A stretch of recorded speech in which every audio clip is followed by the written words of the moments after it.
From the Watergate building in Washington, this is Hotline TV. Now here are Hotline editors Amy Walter and John Mercurio.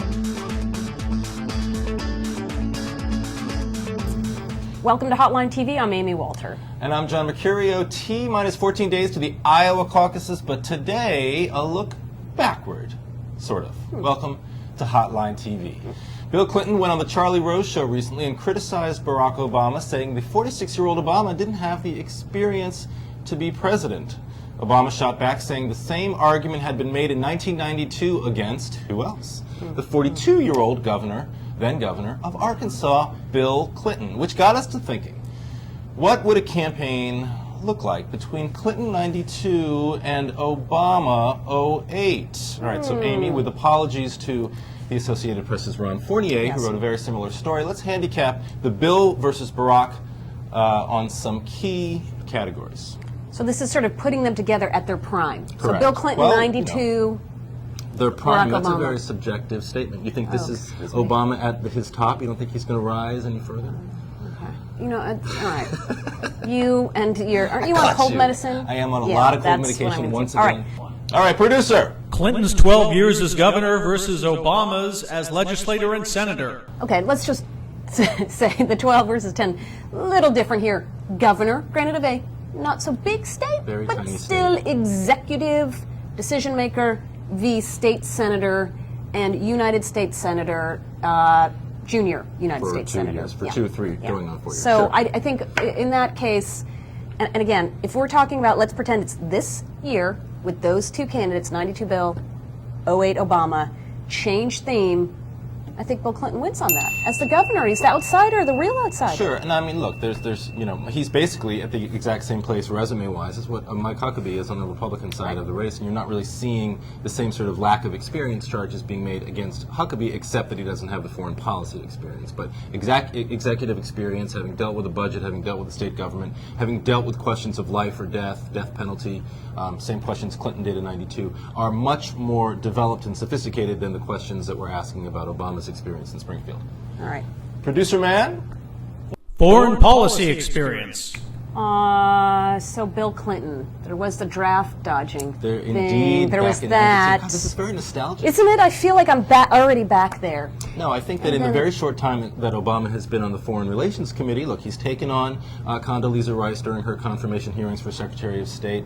He's been an outspoken critic of Iraq war funding. I think between the two of them, again, not looking at the rest of the Democratic field, obviously Joe Biden, the chairman of that committee, he has a little much more experience. But between the two of them, obviously, Obama has a little edge. Well, yeah, but see, here's what we all assumed going into this election that given the war in Iraq, given the great uncertainty after 8 years of Bush administration and an unpopular Bush administration, that people would want an experienced hand at the wheel. Right? Well, that's clearly not true. But that right? is so not what is happening. In fact, this feels more like 92 in that this idea about who has foreign policy experience and who has we've been talking about this forever about why Joe Biden doesn't get more traction. Joe Biden, because Chris it's Dodd, not Bill Richardson. about that. It is okay.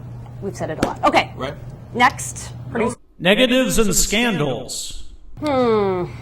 I think this one, if you're, it's pretty obvious. If you're judging him, at this point so far in the campaign, Obama has been able to avoid any sort of major scandal. Clearly, nobody wants to have the fight over drug use. Nobody wants to have the fight over his sort of Muslim, his pseudo-Muslim ties.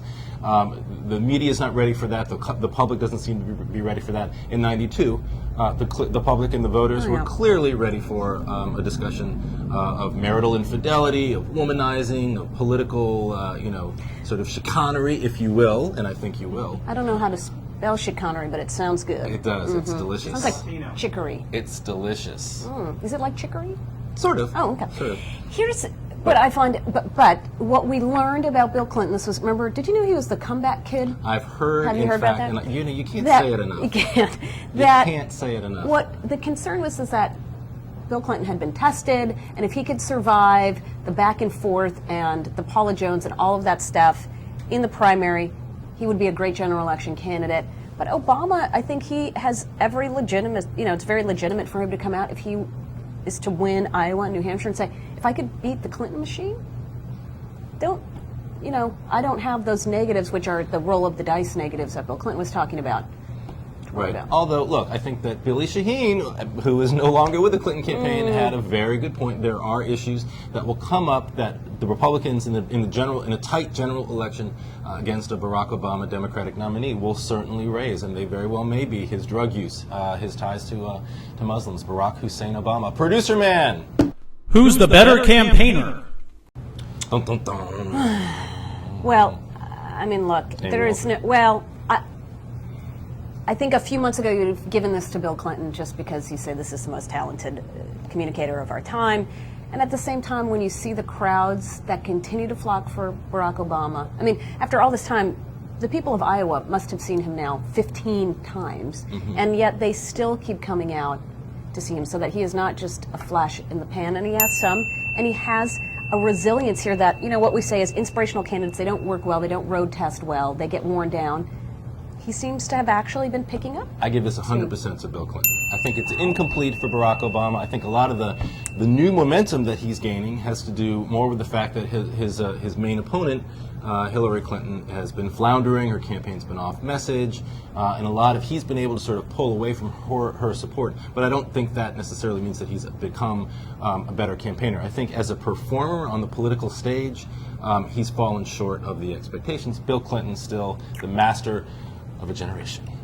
Wow. So are you still on the Bill Clinton payroll? I see. 100%. Got it. My little corner office in Harlem. All right, producer Dan. Who's got the better campaign message? They essentially have the same message. They do. I mean, they both are saying not only are we going to go against the Republican establishment, 8 years of, you know, of Reagan, Bush, well, 12 years of Reagan Bush versus 8 years of George W. Bush, but they're both saying we have to change the fundamental tenets of what the Democratic Party has been standing on. You know, for Bill Clinton, is we need to move away from the 70s mentality party. We need to take on welfare. We need to take on this image that we're, you know, soft on crime, right, that we aren't strong enough on defense. And Barack Obama is saying we have to take away this idea that Democrats are simply Republican light, or that we don't have ideas of our own, that we simply are there to just bounce stuff off of Republicans. Right. Which, frankly, if you package it that way, which I think is pretty accurate, I mean, he's essentially trying to take back, you know, the way Howard Dean said, the Democratic wing of the Democratic Party, sort of moving, I think, the Democratic Party a little bit, well, not even a little bit, much to the left of where Bill Clinton was trying to take it in '92. All right. Well, so big change. The more things change, the more they stay the same. You are my favorite comeback kid, Amy Walter. Thanks, John. I appreciate that. All right. Well, that's all we have for today. I'm Amy Walter. And I'm John Mercurio. See you next time on Hotline TV.